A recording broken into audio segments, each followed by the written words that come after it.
Israel जंग को लेकर ईरान ने बड़ी धमकी दे दी है। ईरानी विदेश मंत्री ने इस बार इस धमकी को दिया है, ईरान भी जंग में शामिल हो सकता है, हमारे विकल्प खुले हुए हैं।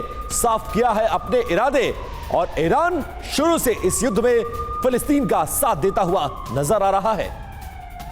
तो क्या ईरान इस जंग में शामिल होने जा रहा है? ईरान के विदेश मंत्री जवाब में कहते हैं कि हमारे लिए सभी विकल्प खुले हैं। यह बहुत बड़ी बात है। ईरान शुरू से ही इजराइल का दुश्मन रहा है। ईरान हमास को भड़काने और हथियारों से भी मदद करता रहा है। ईरानी विदेश मंत्री के ताजा बयान से इस युद्ध का एक्सटेंशन तय माना जा रहा है। आइए समझते हैं कि ईरान इस युद्ध में शामिल हुआ तो क्या होगा।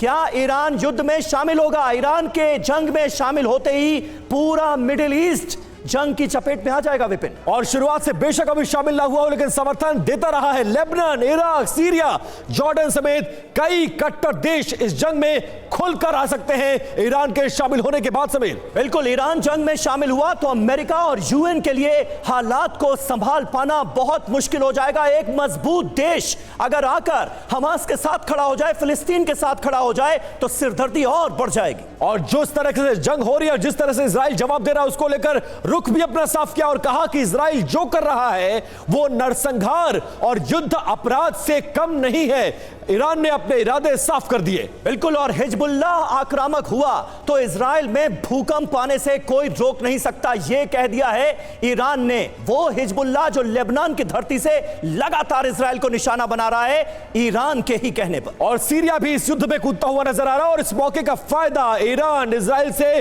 पुरानी दुश्मनी निकालने में कर सकता है। इसीलिए विदेश मंत्री ने साफ कर दिया कि हमारे सामने सारे विकल्प खुले हुए हैं। बिल्कुल, ईरान के जंग में शामिल होने से एटमी हथियारों के इस्तेमाल होने का खतरा भी निस्संदेह बढ़ जाएगा।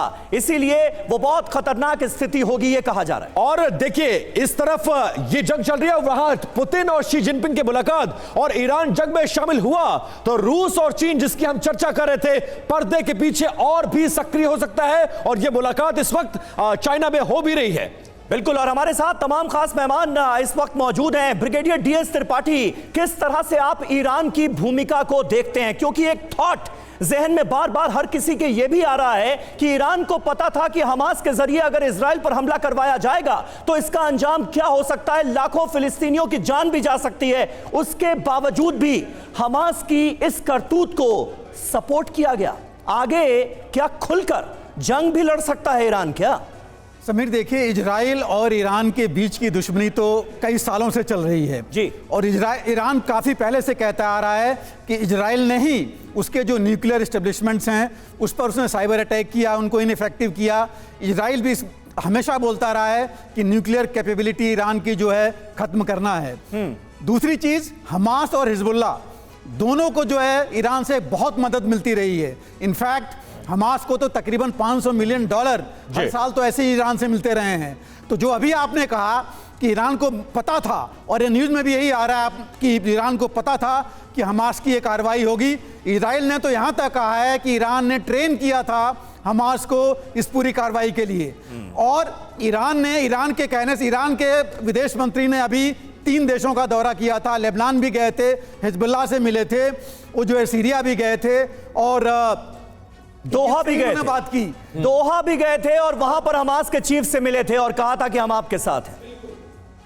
इन सब के इसको देखने से यही पता लगता है कि ईरान जो है अपनी घेराबंदी कर रहा है। लेकिन इससे पहले आप ये भी देखिए कि अमेरिका ने अपनी पूरी घेराबंदी कर दी है। मतलब दोनों तरफ से, त्रिपाठी सर, दोनों तरफ से घेरेबंदी करने की कोशिश की जा रही है और युद्ध के मोर्चे पर अलग अलग वॉर सेंटर्स बनते हुए नजर आ रहे हैं।